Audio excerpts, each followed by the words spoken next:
Of a hammer pounding meat described the sound that echoed through the living room when Layla punched Rashid. Aziza's eyes were open as wide as they could be as she watched her mother in astonishment. Aziza loved her mother with every last bone in her body. She looked up to her brave, loving, and courteous manner. Her mother was her rock, along with Miriam, who always displayed an immense amount of love for her, like a second mom or even a grandmother. But Miriam hated when Aziza called her that, because it made her feel old. But Aziza meant no harm. She had just thought since Miriam had gray hairs and a few wrinkles, that had meant she was a grandmother, or at least that is how Layla explained it. But it was deeper than that. Aziza wanted to feel like a family. She wanted a mother, a father, a brother, and grandparents who loved her, just as she saw on TV. But Aziza knew better. She always did. The realization that her mother could be taken from her at any moment and she wouldn't be able to do anything. It frightened Aziza greatly. She even vowed that she would try to protect her mother no matter what, even if it meant taking a bullet for her. But that had only so much meaning coming from a 6-year-old girl who still needed help reaching for things in high places. It was summer of 2000. Aziza was now 10 years old. She had done much growing. She was beginning to look a lot like Layla, with her blondish curly hair and light eyes. Food had been getting smaller and smaller. Aziza wasn't too sure why, and when she asked both Miriam and Layla, they told her not to worry about it. So she didn't, until one day when Rashid came home and announced that he no longer had a job. At first, Aziza wasn't sure what to think about it, but as time went on, she noticed a lot of things began to change, such as food, clothes, and electricity. They were all becoming very scarce. She would sometimes go all day without food, but that was rare. Her mother always tried to find her something to eat, whether it was a piece of bread or her own rations of food. Aziza could tell things were changing because of how thin she was becoming. When she looked at her reflection, she could see her ribs and how much weight had left her face, not only with herself, but Zalmay too. She wanted to help, she wished she could, and every night she would pray that something would happen and everything would go back to normal. On April 16th, 2001, Aziza's prayers were answered, but not to her liking. Her mom told her to pack her belongings. When she asked why, her mother set her down. She knew it was serious. My love, Layla started, then stopped, as if trying to hold something back. You are going on a mini vacation to a place with kids your age, and food. You'll even get to learn. Aziza had so many questions, but her mother would only say so much. The day Aziza was leaving was a cool morning. The sky was a light translucent gray, and the wind was strong and clammy. Aziza had laid out all her belongings, which wasn't much, and packed them away.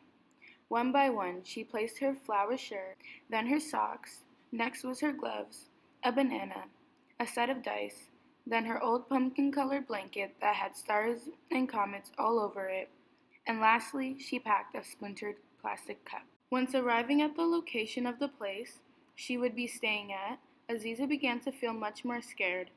All the emotions she was holding back felt more real and began to overwhelm her. She began thinking about all the things she would miss, and Aziza went weak.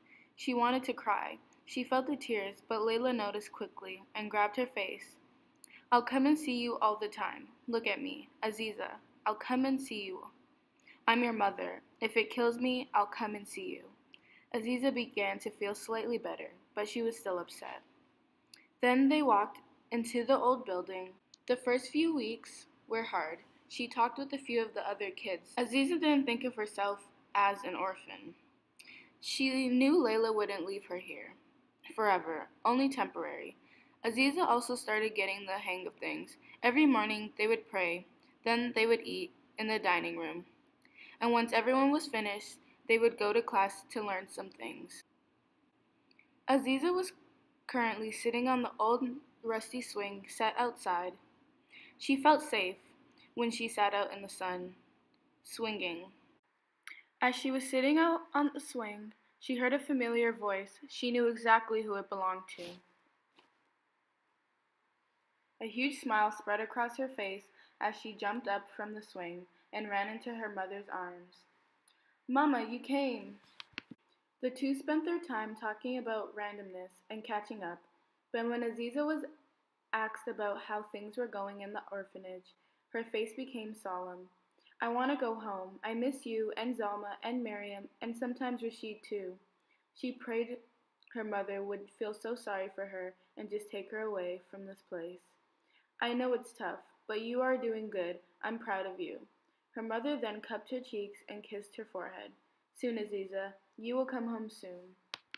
Once Layla left, Aziza went to wash up and get ready for bed. There were blankets and pillows ready for her, so she picked them up and went to her mattress. Aziza's last few thoughts before bed were about her mother's words. I'm proud of you. Aziza decided from now on she was going to make the best out of this place because she knew it could be worse. She enjoyed the fact that she got to read and write and would take advantage of it. Aziza loved her mother and would do anything for her, even take a bullet. This was the bullet she had been waiting for, and Aziza didn't want to let her mother down. From that night on, Aziza would wake up with a smile on her face, do her racks of prayer, and get ready to learn. She even made more friends. Her best friend was Camila. She was smart, kind, and sometimes sassy, but Aziza didn't mind her attitude. It reminded her of her mother. Camila was 13 years old and had been at the orphanage since she was 11. All the girls looked up to her and would always ask her for help. Aziza was so grateful and happy she had met Camila. On June 5th, Aziza was met with the best news ever. Her mother had come to pick her up and take her away for good. She quickly gathered her belongings and made her way to the entrance of the orphanage. But before leaving, she went to say goodbye to the other children one by one. She hugged them. The hardest goodbye was Camila. Aziza and Camila were now like sisters. Before Camila could say anything, Aziza pulled out her favorite flower shirt and placed it in her hands. I want you to keep this, to remind you of me and our friendship. Camila was speechless. She knew that Aziza loved this shirt and exactly why. She said, But Aziza. Aziza cut her off. It's yours. Keep it, she said with a bossy tone, which she had picked up from Camila. Camila laughed and hugged her goodbye. Aziza was sad to leave her friends, but also so happy and excited to leave, to be with her mom. As she walked out, she noticed a not-so-familiar face. Who's this, Mama? She asked. The man was tall, with almond eyes, a full head of hair, and a missing leg. Layla knelt down and smiled at Aziza. He is your father. Aziza had so many questions she wanted to ask. The first one that popped out of her mouth was, Do you like Titanic? Everyone laughed. Aziza was finally getting what she wished for, a family.